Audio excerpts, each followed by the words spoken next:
Bismillahirrahmanirrahim. Assalamualaikum warahmatullahi wabarakatuh.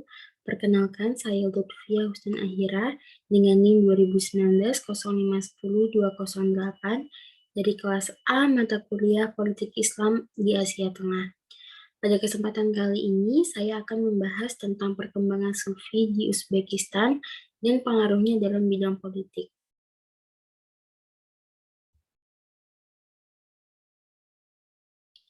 Pembahasan yang pertama kali akan saya presentasikan adalah sejarah Uzbekistan, dilanjutkan dengan pengertian Sufisme, selanjutnya yaitu Sufisme di Uzbekistan, dan yang terakhir yaitu peran Sufisme dalam politik Uzbekistan. Sejarah Uzbekistan. Uzbekistan merupakan salah satu dari 5 negara di Asia Tengah yang pernah terintegrasi dengan Uni Soviet. Setelah Uni Soviet runtuh atau pasca disintegrasi pada 1 September 1991, Uzbekistan mendeklarasikan kemerdekaannya. Uzbekistan yang secara resmi kini menjadi Republik Uzbekistan adalah salah satu negara di Asia Tengah yang letaknya di antara dua sungai besar, yaitu Sirdarya yang berada di timur laut dan Amudarya yang berada di barat daya. Uzbekistan berbatasan dengan Kazakhstan di barat laut dan utara, Kirgistan dan Tajikistan di timur dan tenggara, Afghanistan di selatan, dan Turkmenistan di barat daya. Total wilayah Uzbekistan adalah 447.400 km persegi, dengan sebagian besar wilayahnya adalah gurun berpasir dan sepanjangnya merupakan sungai. Ibu kota negara Uzbekistan adalah Tashkent.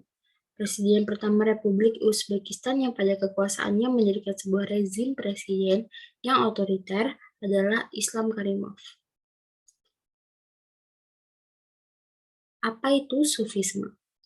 Seorang zahid bernama Abu Hashim Al-Kufi di Irak ialah orang pertama yang menggunakan istilah Sufi.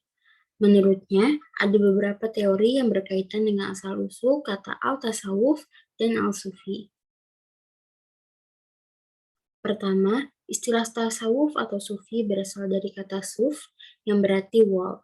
Dalam pengertian wol yang dimaksud di sini bukanlah jenis pakaian wol yang digunakan dalam era modern seperti sekarang, tetapi pengertian wol yang dimaksud adalah sejenis wol kasar yang dipakai oleh orang-orang miskin di Timur Tengah.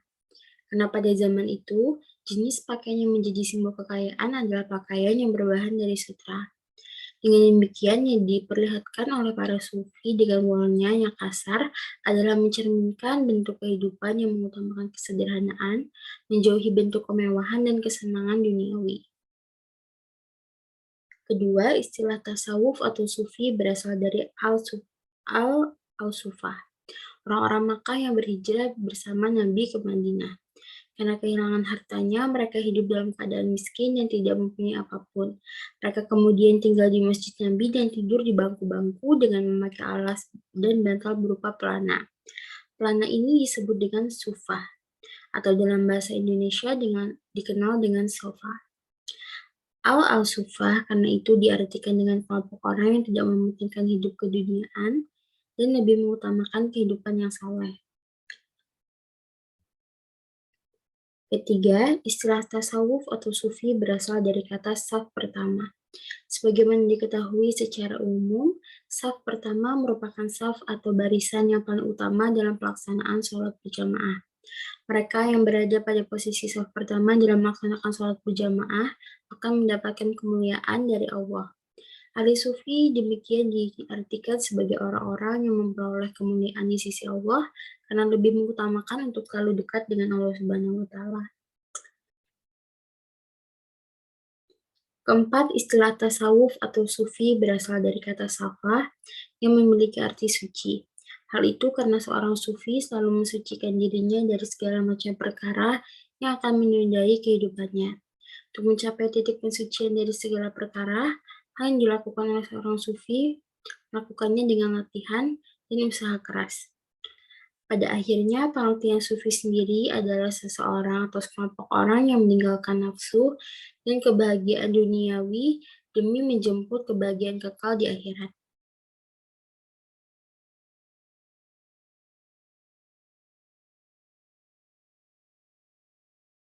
Bagian ketiga yaitu Sufisme di Uzbekistan. Salah satu aliran Sufisme yang berdiri dan berkembang pesat di Uzbekistan adalah Sufi Naksabandiyah. Dari asal-usulnya di Bukhara, aliran Sufi Naksabandiyah memiliki pengikut di hampir semua negara Muslim. Selama Perang Abad ke-19 di Kaukasus Utara melawan pasukan Rusia dan kolonisasi Rusia di Asia Tengah, anggota Sufi Naksabandiyahlah dan bukan penguasa feodal lokal yang memimpin perlawanan terhadap kolonisasi Rusia. Pada tahun 1940 hingga 1942, pemberontakan melawan otoritas Soviet juga dipimpin oleh Sufi Naksabandiyah. Sufisme dianggap sebagai salah satu warisan yang besar bagi bangsa Uzbekistan. Seperti pada bulan September 1993, Presiden Islam Karimov bersama dengan Abdullah Mutarhan, yaitu seorang imam Masjid Baha al-Din, merayakan ulang tahun memperingati kelahiran Baha al-Din ke-675. Baha al-Din adalah sang pendiri Sufi cabang Naksabandiyah yang mausoleumnya dekat dengan Bukhara.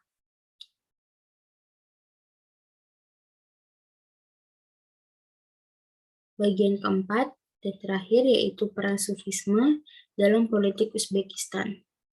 Peran Sufi Naksabandiyah dalam politik di Uzbekistan dimulai pada pemilihan Presiden pertama Republik Uzbekistan yang memerintah dari tahun 1989 hingga 2016.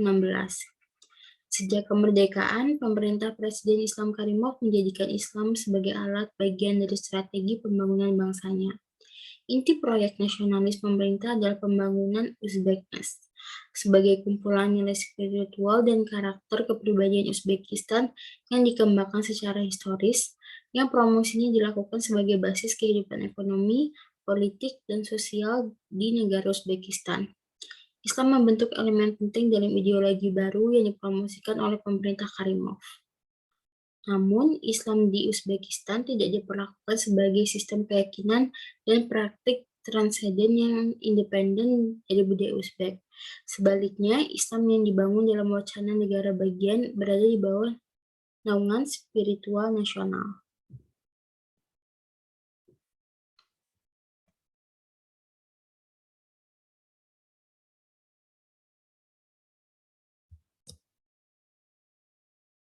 Selama masa kepemimpinan Islam Karimov, banyak cara yang dilakukan untuk melanggengkan kekuasaan pemerintahannya. Melalui hukum, tidak ada partai politik yang diizinkan untuk mendaftar apabila tujuannya untuk mengubah tatanan yang ada. Hal ini sama saja dengan secara efektif melarang semua partai oposisi.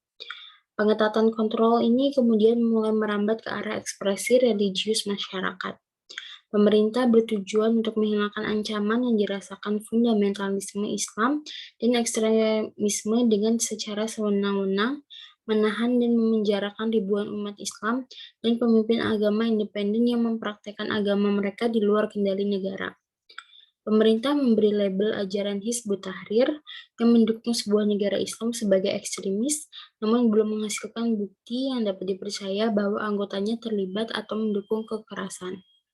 Kampanye pemerintah melawan Muslim independen dan berbagai kelompok Islam berlanjut dengan ratusan penangkapan baru setiap tahunnya. Hal itu justru berbanding terbalik dengan Sufisme yang notabene merupakan gerakan Islam yang telah terdaftar dalam pemerintahan, serta tidak melakukan perlawanan terhadap pemerintahan Islam Karimov. Sufisme memilih menyalurkan ajarannya dengan cara menyentuh batin masyarakat Uzbekistan, bukan dengan cara kekerasan atau melakukan hal-hal yang dianggap merusakkan ketenangan.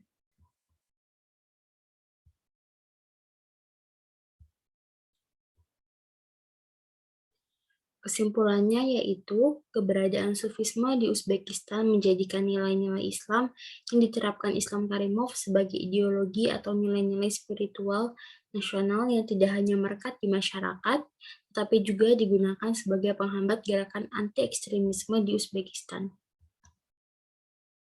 Sekian penjelasan yang dapat saya sampaikan pada kesempatan kali ini. Mohon maaf atas salah kata atau hilaf lainnya. Terima kasih atas waktu dan perhatiannya. Wassalamualaikum warahmatullahi wabarakatuh.